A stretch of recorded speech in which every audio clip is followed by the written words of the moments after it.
On March 23, 1989, two chemists stunned the world when they announced that they had achieved cold fusion in a laboratory.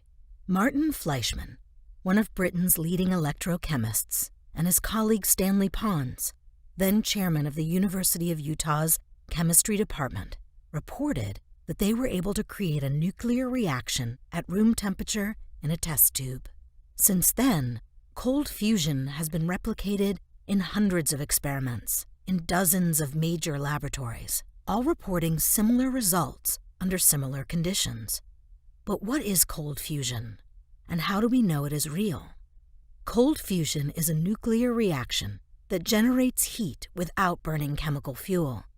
Cold fusion has reached temperatures and power density roughly as high as the core of a nuclear fission power reactor. Unlike most other nuclear reactions, it does not produce dangerous penetrating radiation because it consumes hydrogen in a nuclear process rather than a chemical process. The hydrogen generates millions of times more energy than the best chemical fuels such as gasoline and paraffin. Hydrogen fuel is virtually free, and cold fusion devices are small, relatively simple and inexpensive. They are self-contained, about the size, shape, and cost of a NiCad battery. They are nothing like gigantic nuclear power reactors, so the cost of the energy with cold fusion would be low. We've learned a lot since the Fleischmann and Pons announcement in 1989, and we know what now must be done. But knowing how to do something doesn't make it easy. We have to learn more.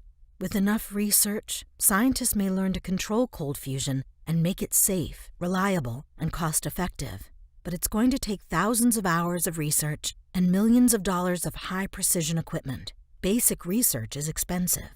However, if this pans out, it will reduce the cost of energy worldwide to practically zero, saving several $billion per day. This might happen as quickly as microcomputers replaced mainframe computers, or the speed at which the Internet expanded after 1990. It can happen quickly because it requires no distribution infrastructure, and it calls for only a few changes to most core technology. In other words, a cold fusion-powered car would not need a gas station because you could run it for a year with a spoonful of fuel, costing a few cents.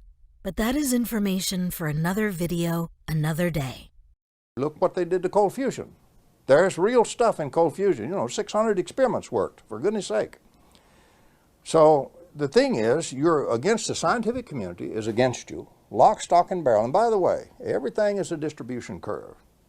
Get off of this horse pucky about scientists are always sweet, nice, reasonable people. That is not true. 10% of them are devils. 10% of them are angels, ought to be rewarded at the salt of the earth. But 10% of them have absolutely no ethics, absolutely playing nothing but the big monkey and power game, and absolutely your worst enemy in this area. Glorious opportunity to, in other words, the vultures, or there's a better word for it, the wolves go around looking for the rabbits, and you're the rabbit and they're the wolf. So your next thing you get into is a big wolf-rabbit game with the scientists over on that 10%. So you face all of that. Meanwhile, you've got to go to the patent office. You get to the patent office, what are you looking at? This is impossible. This is perpetual motion. You say, well, the atoms have been doing this for 15 billion years. It's not perpetual motion, but it's just long-lasting. But they call it perpetual motion, and of course there is an unwritten law that anything that's perpetual motion shall not be even proved or looked at. You can't even get a serious consideration in the patent office. I speak as one who has submitted patents in this area. I know what I'm talking about. I've defended a couple of them.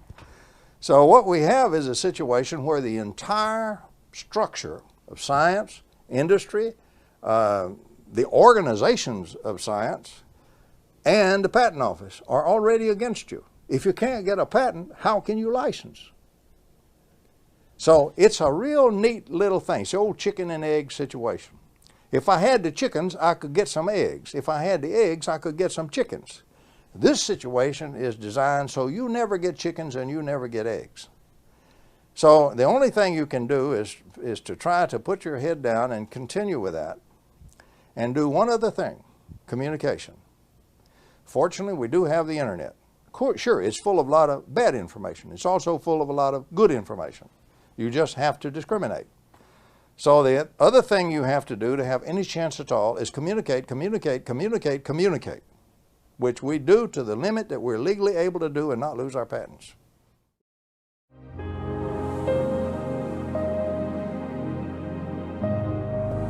The purpose of today's show is to gain a better understanding of a very controversial subject, and that is cold fusion.